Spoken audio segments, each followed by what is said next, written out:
We are back at it. Sorry about that. We are back at it once again, everybody, and it is time for the Monday Night Raw review, the final day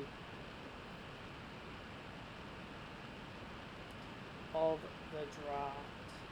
This is the final day of the draft, so just like what I did on SmackDown, I'm going to be running through the matches, and then I'll be announcing the draft picks. So first things first, we had was Becky Lynch taking on Charlotte Flair. This was originally meant to be Becky Lynch versus Sasha Banks, but Sasha has a tailbone injury, so they had to replace her for Charlotte. But we all knew that. We all knew Sasha was injured, so we kind of expected this match to change. Becky Lynch got the win, earning the first round draft pick. Next we had Andrade and Ali in a very good match. Andrade got the win there. The Viking Raiders took on Ziggler and Rude in a very good tag team match. We've got new tag team champions in the Viking Raiders. That was very well earned. Congratulations to the Vikings. Aleister Black takes on a man who finally makes his first actual appearance, his first actual match on Raw. That is Eric Young. Yes, Aleister Black wrestles Eric Young, a man who finally makes his first match on Raw.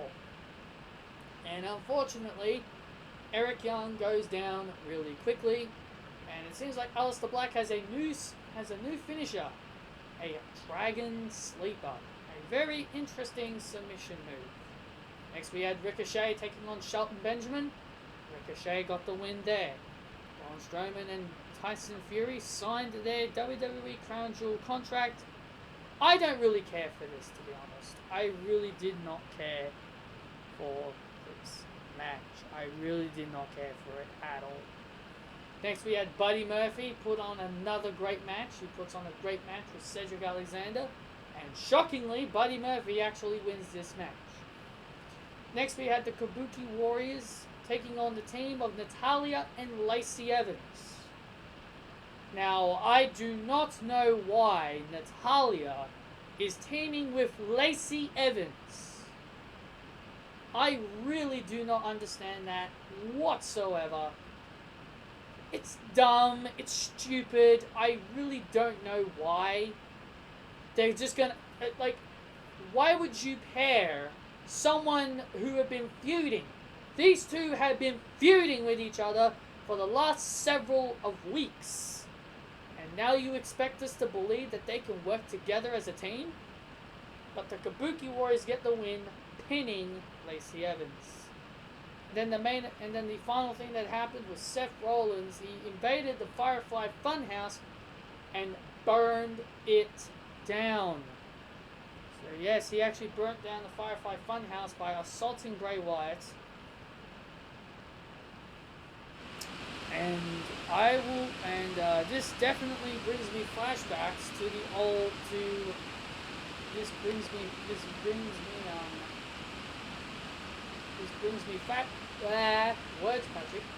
brings me flashbacks to the time when Randy Orton did this to Bray Wyatt in 2017. Randy Orton did the exact same thing to Bray all the way back then. So Seth Rollins does the exact same thing to Bray Wyatt again. And the Fiend. You can see the flashes of the Fiend as well through the burning house and the laughing. So those were the matches. I really honestly didn't really care much for any of them. It was a pretty lackluster show, to be honest. It was pretty lackluster. There were some good matches, like the Viking Raiders and the Glorious Zigzags, or whatever their team name is. And I will say Buddy Murphy, it was great to see him on Raw, competing. And I'm hoping after this, and there are still a lot more wrestlers that haven't been drafted yet, but I'm hoping after this, when they get all the wrestlers on their shows, I'm hoping after this they completely abolish the wildcard rule, because it seems like they're still going with everybody is still competing on the one show. So hopefully this was the last night we see every wrestler competing on both shows. It's time for them to be unique to their brands. So anyway, let's talk about the draft picks and my personal opinions on all of them. The round 1 picks were Seth Rollins from Monday Night Raw, no surprise there, and SmackDown, Brock Lesnar. Once again, no surprise there. Monday Night Raw gets Charlotte Flair. This is what I predicted on my SmackDown video. I predicted this was going to happen. Having Charlotte lose the SmackDown title only tells me that they're going to send her to Raw. So technically I saw this coming. SmackDown got the New Day. That's fine. I would prefer them on SmackDown anyway.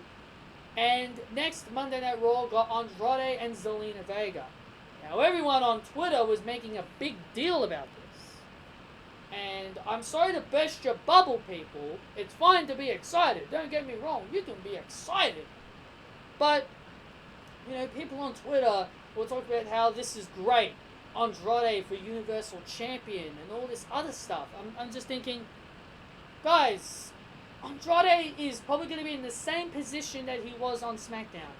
I didn't see Andrade getting any higher. Sure, I would love to see Andrade get pushed. I'm with you guys. I'm with you. I love to see Andrade get pushed. But I just don't see it happening. I just do not see it happening. I hope I'm wrong, but I just don't see it happening. Next, Monday Night Raw got the Kabuki Warriors, Asuka and Kairi Sane. Okay, whatever. It was kind of time for Asuka to have a change of scenery anyway. But I kind of would have preferred if Kairi stayed on SmackDown a little longer. But, she's tag team champion, so she had to go with her. Really enjoying them as heels, by the way. SmackDown got Daniel Bryan. Raw got Rusev. SmackDown got Bayley, which made sense because she's the SmackDown Women's Champion. And Monday Night Raw got Aleister Black. Fair enough, Monday Night Raw was taking a lot of SmackDown's, mid-cards. So Raw got Cedric Alexander. SmackDown got Shinsuke Nakamura, which made sense because AJ Styles is on Raw. Raw gets Cruiserweight star Humberto Carrillo. Now, nobody knows who the hell Humberto Carrillo is. Because as soon as Stephanie McMahon mentioned that guy's name, the crowd were in complete silence. Like, they had no freaking clue who the hell this guy is. Honestly, not even I know who he is. I don't watch 205 Live. Why would I watch 205 Live? I mean, this guy is not going to flourish at all on Monday Night Raw. I don't see Humberto really doing much of anything. He's probably going to be a tag team wrestler at best.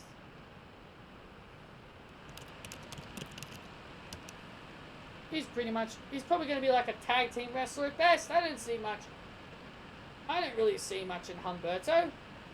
I'm sorry, if there are people out there that have seen Humberto and you do know how good this guy is, I'm sorry, but I just really don't see much in what this guy is going to be doing. I really don't see much in him.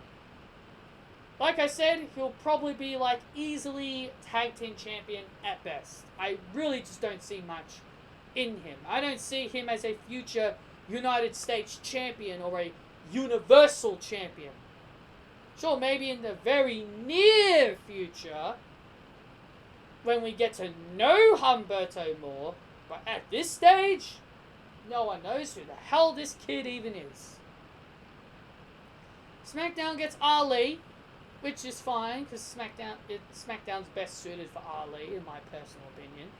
Monday Night Raw gets Eric Rowan. Now, this was a very surprising pick.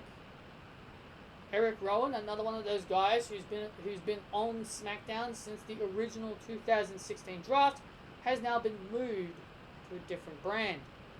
Monday Night Raw's next pick was Buddy Murphy. Now, Some of you may be thinking I should be excited about this, but to be perfectly honest, I'm not.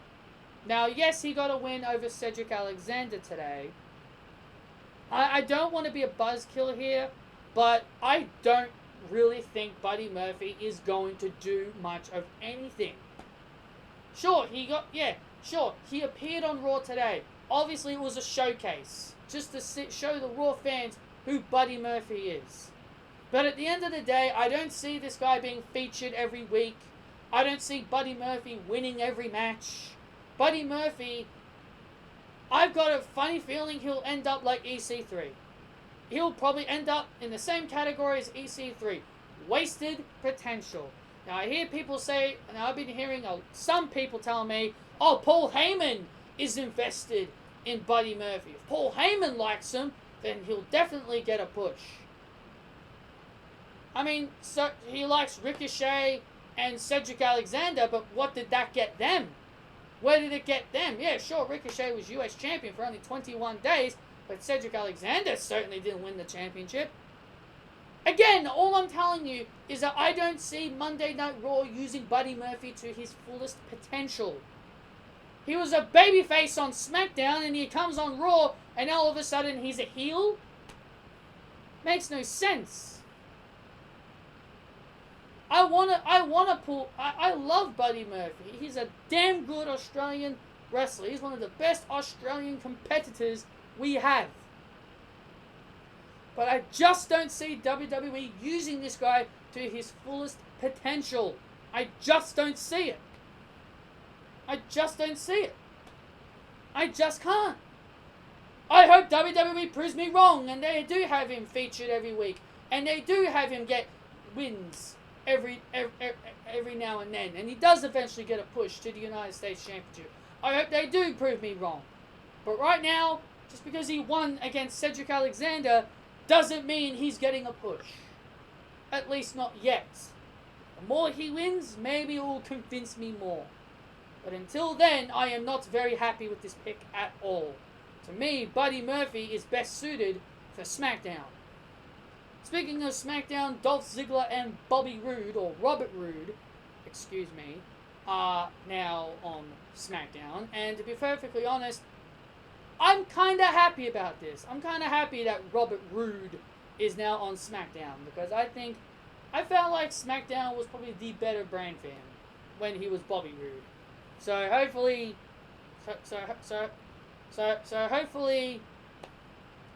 hopefully he gets a good opportunity on the blue brand. It'd be really cool to see him win the SmackDown titles with Ziggler as well. Monday Night Raw gets Jinder Mahal. Don't care. Never liked the Jinder, so I don't really care. He's best suited on Raw anyway. Whatever. SmackDown gets Carmella, who is still a part of SmackDown. She was a part of SmackDown in 2016, and she's still the only person to not get drafted from the 2016, and along with Seth Rollins. So Carmella and Seth Rollins are the only two people, as far as I know, who were a part of the original 2016 draft, and they were not moved from their current positions. And Raw gets R-Truth. So sadly, that ends the pairing of R-Truth and Carmella. So the 24/7 title is now a Monday Night Raw title. I pretty much see Buddy Murphy eventually running around after that thing. That's another thing I think is going to happen to Buddy Murphy. Again, hope I'm wrong. WWE better prove me wrong. Otherwise, I will be on here ranting. Trust me. Raw gets Samoa Joe. SmackDown gets... Oh my god, this is becoming a cliche. This is becoming a joke. The Miz, again, drafted to another show. I mean, are you kidding me? This has happened every year since the 2016 draft. 2016 SmackDown, 2017 Raw, 2018 he went back to SmackDown. 2019 he's on Raw, and 2019 again for the second time this year he's now moved back to SmackDown. Who's the bet in 2020, this guy goes back to Raw. Seriously, this is becoming a running joke for The Miz. He changes brands every single draft. Ew. Something was on my face. But anyway, this happens every single draft. When are you going to keep this guy on a brand? Put him on a brand and keep him there. Stop changing him every year. Good gravy, this is absolutely ridiculous. Monday Night Raw gets Akira Tozawa. Same thing with Humberto Carrillo. I really don't see much in Akira Tozawa. You know, I guess he could be a tag team champion with somebody. SmackDown gets King Corbin. Great. Great. Exactly what I wanted to say. Great. I'm so happy that I'm going to be hearing Corey Graves buddy sucking his dick. That's exactly what I wanted to see. Corbin is off Raw at least, but whatever. King Corbin's on SmackDown. Shelton Benjamin's on Raw. What? There's another one. He'll be chasing the 24/7 title. Rey Mysterio's on Raw. This makes completely no sense since Cain Velasquez is kind of on SmackDown feuding. Now, I actually kind of want to talk about that, but I'll talk about that in a minute. Then we got, I'm not gonna say Gable's name the way they've got it. I'm gonna be calling him Chad Gable. Seriously, they're giving him the name Shorty Gable. Stupid name. Chad Gable. He's on SmackDown. Titus O'Neil is on Raw. Another guy who'll be going for the 24/7 title. Elias is on SmackDown. And the final pick was Liv Morgan. Liv Morgan. Are you kidding? Are you straight up serious? You're putting her back on the same brand with the same two people that are still currently on Raw. Sarah Logan and Ruby Riott. You pretty much split her away from the Riott Squad only to put her back on the same brand that they are on. Liv Morgan has been doing this thing on Twitter, trying to find herself. Trying to find the real Liv Morgan.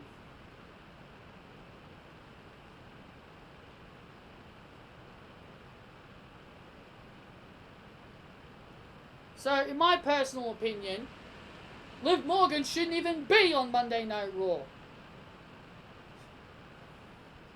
It's ridiculous. It's downright ridiculous. I find that funny. Find it funny. She's been doing all this hard work to find herself, and all she's going to be doing is finding herself back with Sarah Logan. Yeah, good job WWE. Good job, you blithering idiots. You completely messed up the draft. You didn't even draft Mandy Rose and Sonya Deville. You didn't draft the Iconics. You didn't draft the AOP. You didn't draft, I don't know who else you didn't draft, but Ember Moon, Nia Jax. You didn't draft many people. I'm sure they'll definitely be drafting a few people, maybe throughout the day tomorrow, and then the day after, then the day after. But honestly though, apparently there's supposed to be some kind of trade that is going to be happening tomorrow. Some blockbuster trade. I bet you any money it's the Fiend. Bet you any money the Fiend is changing brands to Raw just so that he can get his hands on Bray Wyatt. Get his hands on Seth Rollins. Or it could just be Ronda Rousey. Or it could just be Ronda Rousey changing brands. Either way, they call it a blockbuster. It better be a blockbuster. Otherwise, this trade will be an absolute blockbuster of a fail. Anyway, guys, that is all I've got for you guys here on my Monday Night Raw review. What are my overall opinions on the draft? you know, I enjoyed it. I'm kind of happy with some of the choices they made. Sort of, but at the same time, you know, at least the rosters are somewhat different. At least I'll give WWE credit for at least trying to make an effort to make their rosters different. So that is all I've got for you guys. Hit that thumbs up if you guys did enjoy. Comment your thoughts down below about the draft. And you guys can let me know who do you think will be the future champions of each brand in this new current roster, this brand new roster. And where do you think the free agents are going to end up as well? So anyway, guys, thank you all for tuning in, and I will see you all in the near future. See you guys then.